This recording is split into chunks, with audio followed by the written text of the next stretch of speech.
Hello, welcome. I am the hybrid chair for D57, and I'm super excited to share best practices on how to run hybrid meetings. So, we're going to, first of all, introduce all our dignitaries. We have our own district director, Ed Cullen, DTM. Everyone say hello, Ed. It's amazing. And then we have Sally Philbin, DTM, who is also our program quality director. So thank you. This is my boss, by the way. Sally is my boss. So thank you, Sally, for coming out today. And then Lisa, what is I know you've got something going on with the PRM. What's your official title this year? My official title, I'm the Eventbrite Queen. I'm just the chair. I should have like the guru, the something. The Queen is a self-appointed name. That's good. I like it. And then Dave, what is your current role right now in Toastmasters? Dave Uh, Blum. I'm I have two hats. I'm immediate past president, and I'm also vice president of Pathways, Very nice. Of which club? Santa Rosa Club 182. And I am I thought you were asking me for my district role. I am the vice president of membership, the past VPE of Speakers Forum Toastmasters, Club 9338. We all have to say our club number. I'm going to fail on mine. Okay, let's go over to Katie. Katie, welcome. Katie Pitts, tell us about your current role. Hello, I am VP of Education and the immediate past president of Castro Valley Club number 961. Great. And I will also give in my club role. I'm the president of Oakland City Center Toastmasters number unremembered. Excellent. So we're just going to go around 2 minutes each. Let's start over on the far left, which is Dave Blum. So Dave, tell us top tips for people trying to run a hybrid meeting. I think it's very helpful to have at least two cameras. I've seen other meetings where they have one camera and it sort of shows everybody at the table from a distance, but I don't think that's the way to go. The way that we set it up was that we had a screen on one side of the room and then a long table coming from that screen. And then at the other end of the table was the lectern where the speaker stood. And then all the people in the room sat on the table on either side of the table. So that way, if they needed to swivel to the lectern, they could look at the lectern. If they needed to swivel and look at the Zoom call, which was where the screen was, they could do that. And then we had two cameras. We had one camera set up right at the lectern, and then we had another camera set up pretty much right near at the end of the table near the screen. So that, and then we had whoever was on the laptop running the Zoom call can go back and forth between the lectern camera so we can see the speaker, and then they can go back and forth to the other one so that we can see the people in the room sitting at the table. And that seems to be a much nicer approach for the people who are on Zoom, so that they can see when someone who doesn't want to stand up or whatever, they can see that person at the table. They can also get a nice close-up of the person's face. Otherwise, you have people way far away at the lectern and you cannot see their facial expressions, and it's frustrating. So that would be my top advice. Excellent. Thank you so much, Dave. And just real quick, is this equipment things that you bought for the club, or is this something that someone has? We started out with our tech guy providing the equipment, and then we authorized spending to buy cameras. We didn't buy a laptop because we had it authorized, and then our tech guy said, "No, you can use my laptop. It's okay." But he said, "I would like for us to purchase cameras and a tripod." So. Okay. Thank you so much for that follow-up. All And right, also, and I'm going to those big round speakers, the ones that so you're not just using something built into the laptop, but you have a nice big round speaker on the table. I think what would be great for the people who watch the recording later is to have a link to any equipment that any of you have bought. So can you just add that to the chat and I'll include it in the notes? Here's the speaker. That's amazing. Yeah, Dave, thank you so much. it's a Jabra, and it actually has really good sound. Cool. All right, so Sally, do you run a hybrid meeting?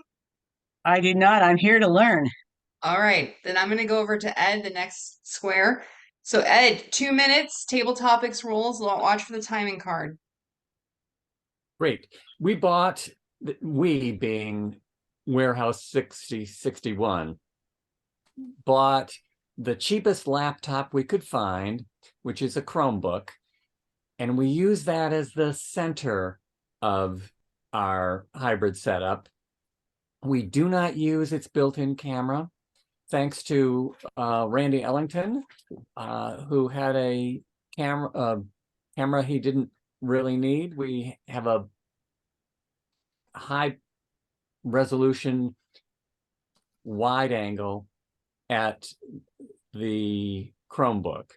At the lectern, we have another laptop and Logitech mic and camera on I don't know what you'd say, a stick, I guess, a large thing that puts it up.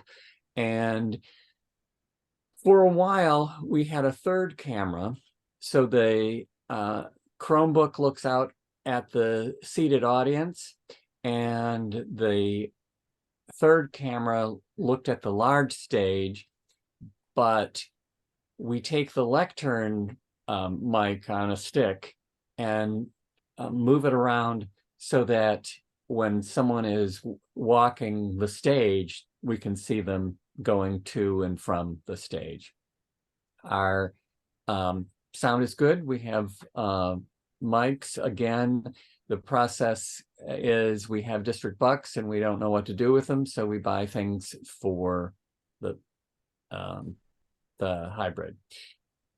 We still have people who come in. We have members who are in Italy and the Netherlands and other places in the United States.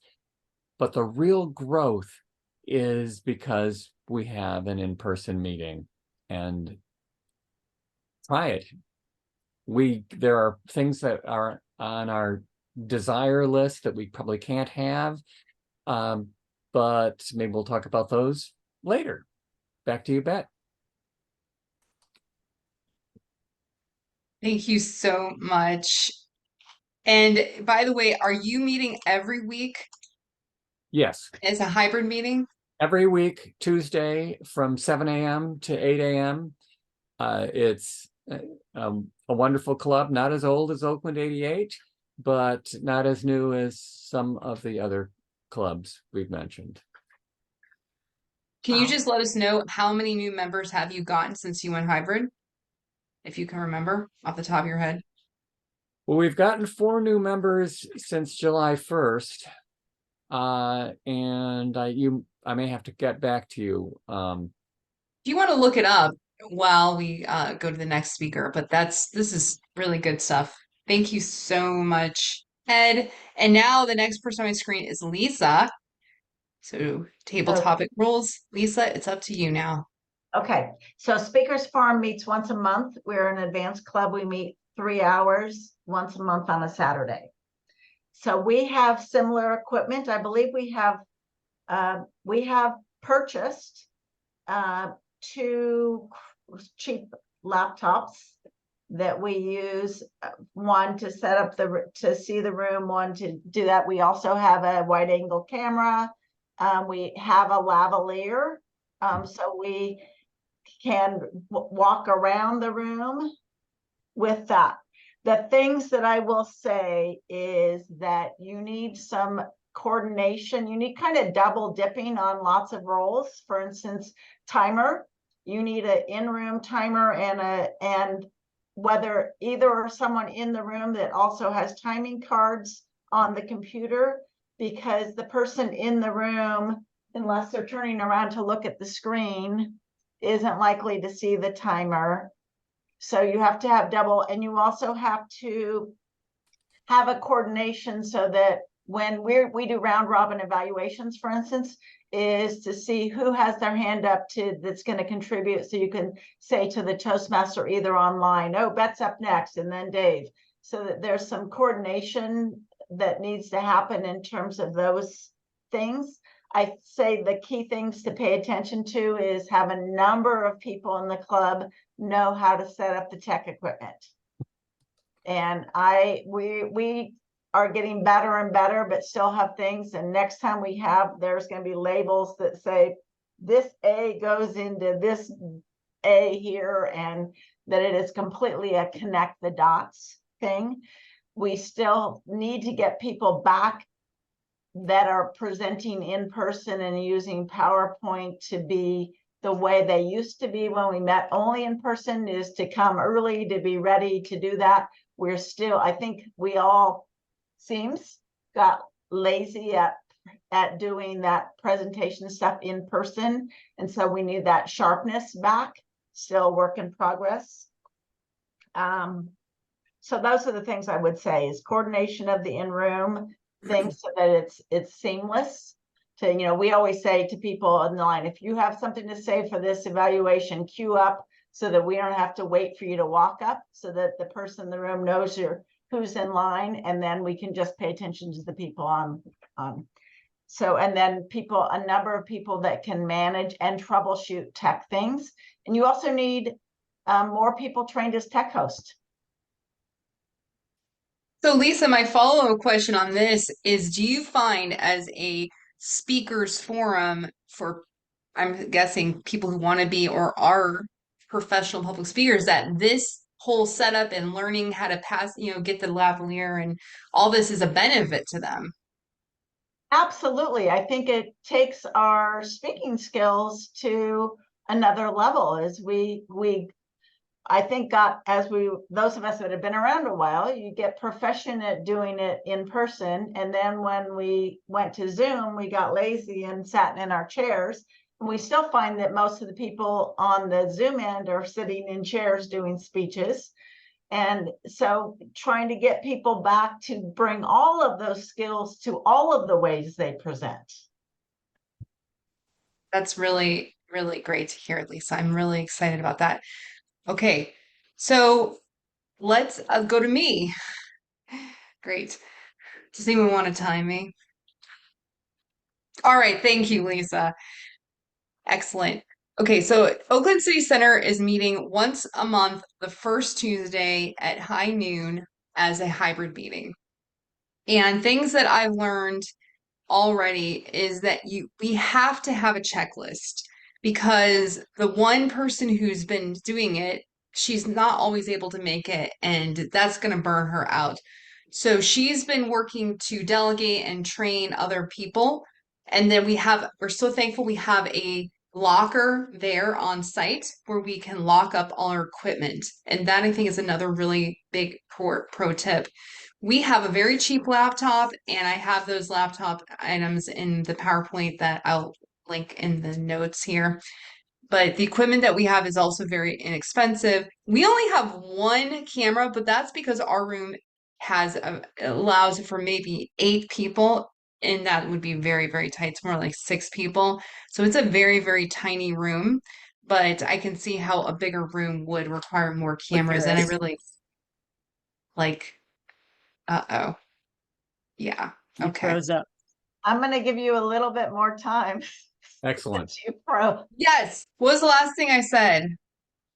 one. You have one. You have one something. Oh, You we only said have cheap one laptop camera. and then one. Okay. One camera, because our room is very tiny. We can only fit about 8 people in the room. So it's a very small room. I don't really see the need to have two. We also have the timer sit in a place where they can, because it's a small venue, I think that it really matters in the setup. All right, those are my pro tips. So don't burn out your one person, have a checklist, depends on your venue on how many cameras you probably really need. Those are, I guess I only had 2 tips. All right. Does anyone want to ask me a question? Hard hitting for something at me. We have gotten one of our members back. So we had a member who joined once from her flip phone right after the pandemic started. It was very funny.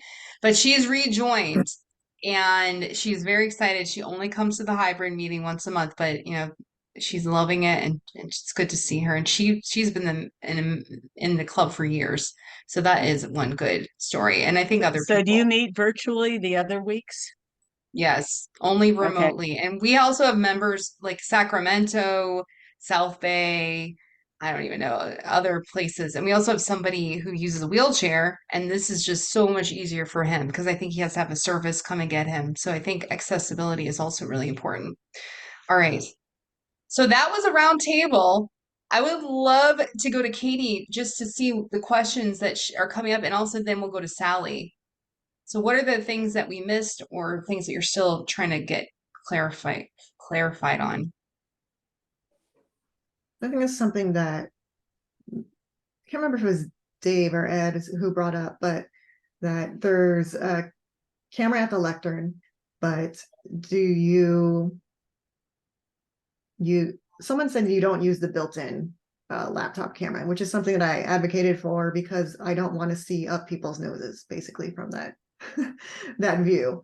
But how do you also have a camera on a tripod at the lectern without blocking the person's face or their view from the audience? Lisa. Well, it sits up higher, so it's not, and the camera's going out, so it's not blocking. The thing that is important though, and this is an in the room thing, is reminding people in the room, because here's the laptop here, and this is where you're seeing people, and then the camera's here, is to remind them that one of the audience members is the camera, because they're often looking at the laptop and they're doing around the room looking, but they're not looking at the audience that is online. And if they're looking at the laptop, which is down here, they're still not. So they have to remember that, to think of me as being the camera, as being Beth sitting in the room. And the camera is on its monopod, really, behind the laptop. Right. And my example, it's there, so you're looking at the camera. Sometimes you're looking down at the laptop, and sometimes you're looking at the audience. But we can flip that so that it gives us the whole stage. So there's a lot of very diverse things you can do, and no, it's not blocked in any way. Yeah. So. You do have to mark also the speaking area, because often people are like, the people in the room are often off the stage, and so you have to, one, make sure that you mark where the equipment is and keep it consistent meeting after meeting, and then mark the speaking area. And when you change cameras, which we've done, it can change that speaking area. So you have to really look at it all of the time. And some people can walk from one camera to the other, although sometimes what they're doing is walking from a camera where they're looking at you, and then sometimes they walk into a camera where you're looking at their back, the kind of thing you don't want to do. Now, I know that Derek Ho, who belongs to our club and he's quite tech savvy, and sometimes I think CBC meets hybrid as well, and they meet in the same facilities, but he has something on his phone so that he can actually walk around and the camera will move. So we haven't done all that because we feel like we need to get some of the basic stuffs done and then do the bells and whistles when we've done well with what we have. Katie, One last question, and then we'll go to Sally. Oh, Sally has a question. She can go first while I think of another good one. Awesome. Sally, burning questions for our expert Okay, panel okay. today. And I'm not going to remember what it's called, but if I describe it, maybe you'll know. It's a camera it sits in the middle of the table, it's round and it moves to who's speaking. Have any of you ever had experience with using that? I actually don't like it too much, but everybody in my club thinks it's supposed to be just the coolest thing since sliced bread. It moves to the person that's speaking so that, if you're doing table topics, it swivels around to who's responding in the room. And then it points at the big camera if someone's talking. Are you familiar with that type of camera at all? Ed's right. It's an owl. Yes, the owl. That's it. It's That's really it. Have you used it? Have you used it? Yeah. Hi, Donica. high. It's really expensive, like $2,000, and we're Right. not allowed them at our corporate club because they don't have the security features that we need. Yeah, well, at my my community club that meets at a corporation that supports us, they have one. So we don't have to buy it, but we're struggling with trying to make it work. And it's sounding like these other configs that you're using are simpler and more straightforward and easier for lay people to use. So I just kind of wanted to get your take on that. I think, All of those things are true, Yeah. but I would trade a lot to have an owl. But as Donica said, they're over $1,000. We do not have that kind of district bucks, and we don't have that kind of backing. Right. One of the reasons they have security issues is inside the owl is a device that communicates with the it's a smart item, so it communicates. It has its own address, and there are people who will hack anything. Your stove. Have you been in a meeting where they used one? I first wanted one after I went to Demosthenes. Oh, And Demosthenes, again, the club didn't buy it. The Caltrans bought it. right. And I didn't mean to interrupt Lisa. Lisa probably has some thoughts about it. I would love one, to tell you the truth. Okay. Well, I'm going to visit them tomorrow so I can observe how that works. I think one of the things is expense.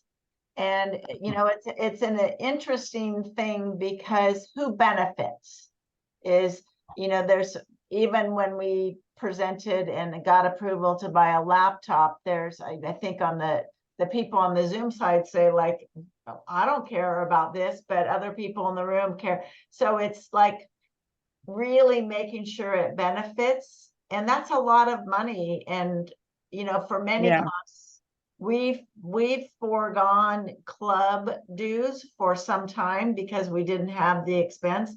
And now Right. implementing them on top of Toastmasters increasing their price. And so Right. those are considerations for us as well. Right, of course. And I get all of that. It's just that we have access for free. Yes, for sure. And then And it's a thing that we have not easily accommodated to, I mean, like we've struggled with it. So I was just wondering for training other people. So right now we've got one person that's stuck with having to do that setup. And maybe if we went one of the directions that you folks use, it's something that more of us could learn how to do, and it would actually be better in the long run, is what I'm kind of thinking. I think the more people sorry, Beth, the more people that know how to do things, the better. It's one of the reasons that we bought equipment, is because what we found out doing is, oh, well, Benny usually brought his computer, but Benny's not coming. And so either Benny gets his computer to me or we find out. So one of our things is, do we have the equipment for the meeting today? And we, Right. like you, are buying a file cabinet that we can lock. It's still not going to be as secure as, it's not guaranteed. I mean, somebody could walk out with the whole box, but we need a place to keep our stuff, and that, so security of the equipment is an issue for sure. Yeah, that's our problem too. The only thing I would add on this owl thing, I think it does sound really cool. And Sally, you should give us a report after you go and visit Wings Club. But I'm just wondering, in a Toastmasters meeting, you don't really just want people to be sitting around talking. I think the whole process of walking to the lectern, shaking, that is sort of the formality that separates us from just like the PTA meeting where everyone's just sitting around. I don't know. I've never been to a PTA meeting, but I think that I'm just wondering how that plays in because we do want people to have like, you know, the mic at that moment to talk. You do. Right. Anyways, Okay. I'm sure we all would want an owl anyways, but so Sally, do you have any other questions while we let Katie continue to think or is Katie yeah, Sally, any other Um, questions? So are there any special tips, and I may have heard a few actually, but for how to make sure that everybody in the meeting is included, so it's a really inclusive meeting, the virtual people don't feel left out, and the in the room people don't feel like they're not connected to the virtual people. Is there something that you do that helps that? Dave, we haven't heard from you lately. What is coming up for you for that question? I think that it's important to engage the people on Zoom first. So if you're going to do table topics, start with the people on the screen so that they, because they go right off. If you're doing a round robin after the speakers, make sure that you look up there and any hands that go up, you call on those people first. I just find that it makes them feel more engaged. Also, encourage people who are online to stand up when they're talking, because it's not really Toastmasters if you're sitting. What gestures you're going to do. Right. So encourage them to, obviously they're not all going to do it, but week after week, just keep encouraging people. Have a setup where you can stand up, can move a little bit, and then they'll feel more like Toastmasters. Yeah. Good ideas. Lisa. We had at the beginning, we don't currently continue this, but we had a general evaluator that was an online participant so that we could hear what was happening from the meeting from both sides.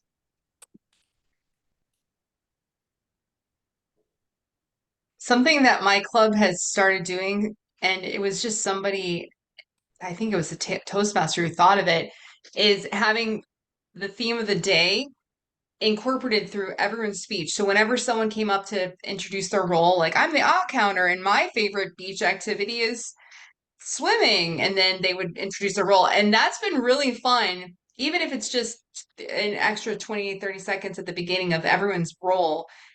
It gives everyone a little more chance to interact. So it's not specifically for just hybrid, but that's been fun at my club. One thing that we also do is at the end of every meeting, we have everyone take a big screenshot. So we'll have everybody in the room go over the lectern and do a group shot, and then we'll take that shot as part of a gallery with everyone on Zoom, and then we post it on Facebook just to show that to everybody that What a great idea. And there's hybrid, Our BPPR is really good about that. These are really good tips. All right, Katie, do you have any questions? One of the questions I had, someone already kind of addressed, which was about how to store equipment if you don't actually have a place to store it. And you said you bought a locking filing cabinet. I don't think that will be an option where we're located because it's at a senior retirement community, and it's just we're using like the all-purpose room there. So what other ideas might you have about one, storing equipment, or two, how do you decide who is the best keeper of the equipment without burning them out? And then also the fact that if you store equipment on site, how do you get it charged for the next time you go to use it, especially if you're only meeting once a month?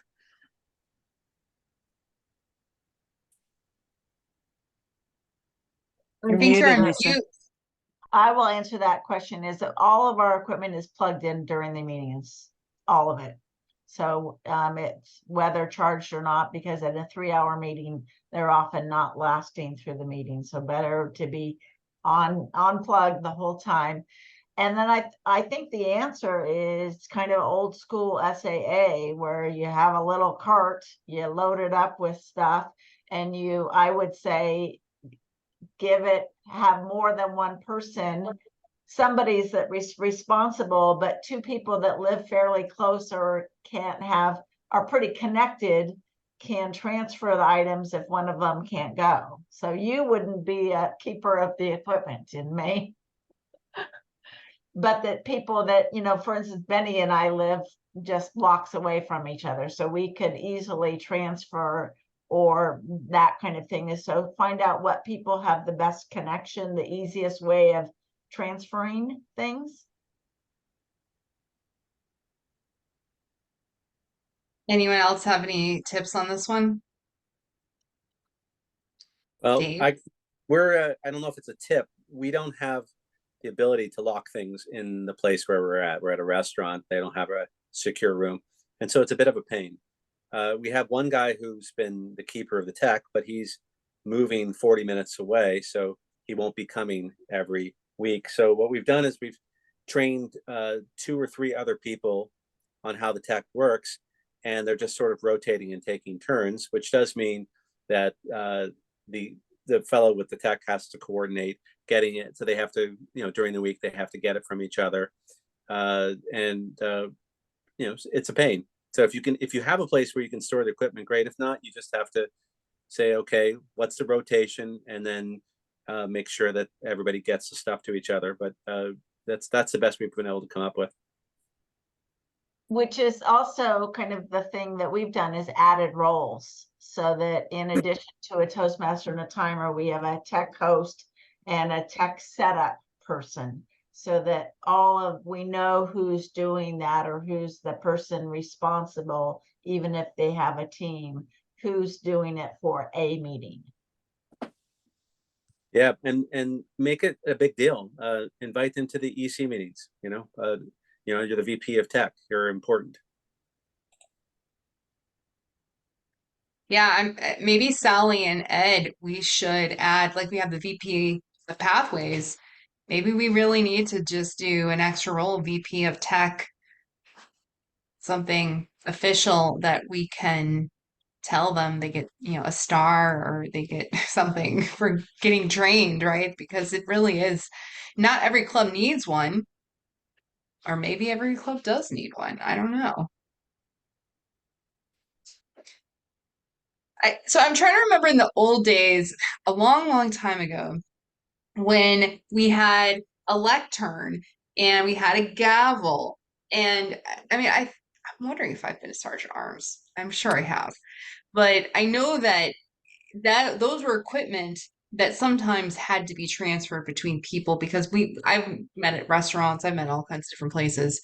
So that I think it's not 100% an original problem just with hybrid. I think we have had this issue, and we somehow have managed for 100 years almost to figure it out. So we probably can continue. It is just a little more challenging, but I do have hope for us. All right, I'm gonna do a lightning round.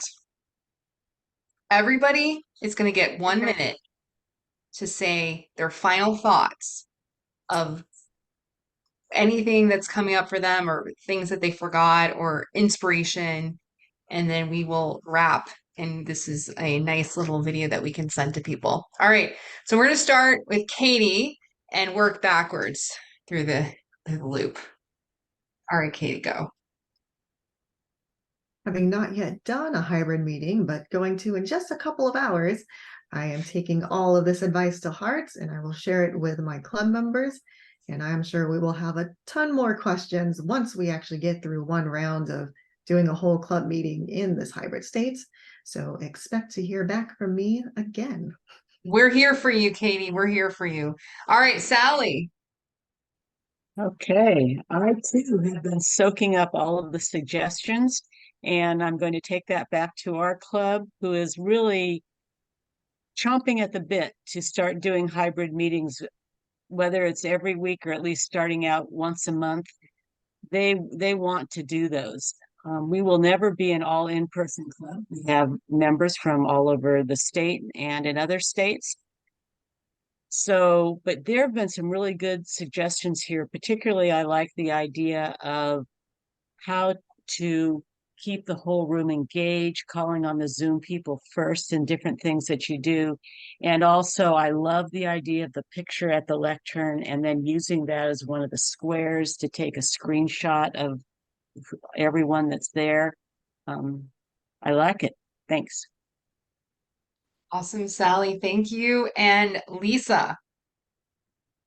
Okay, I have a few. So one, I think hybrid meetings, people want to meet in person. I know that can't be for everyone. And I think it's the place to go. And I think that our banners should say hybrid meetings. So they are in Fremont or they're wherever, but hybrid meeting. And I think the growth is going to happen because I think people want to go, is to help clubs find a new location. And there are lots and lots of vacant buildings that businesses that are not having people go that I'm sure are looking. So I think the more we can help clubs find ways to find affordable meeting rooms, the more our members are going to grow. Brilliant. Thanks, Lisa. Very nice. All right, Ed, you're up next. There are all kinds of ways to go hybrid. Laugh Lovers has taken a fairly high ticket approach because their president works for Walmart or Best Buy or something. So she got some great deals. Diablo Champagne really has a champagne type level of hybrid. But I saw a hybrid meeting presentation at a district in New York. And basically they just took 2 iPhones and you know, it was virtually free. We have we're very lucky at Warehouse 6061. Our SAA actually is a co-owner of the building. So things are good. We have spaces, but you can reflect the kind of club you want to be in your hybrid meetings. And some of them can be done really, really cheaply and well. That's Ed, 122. I'm just kidding.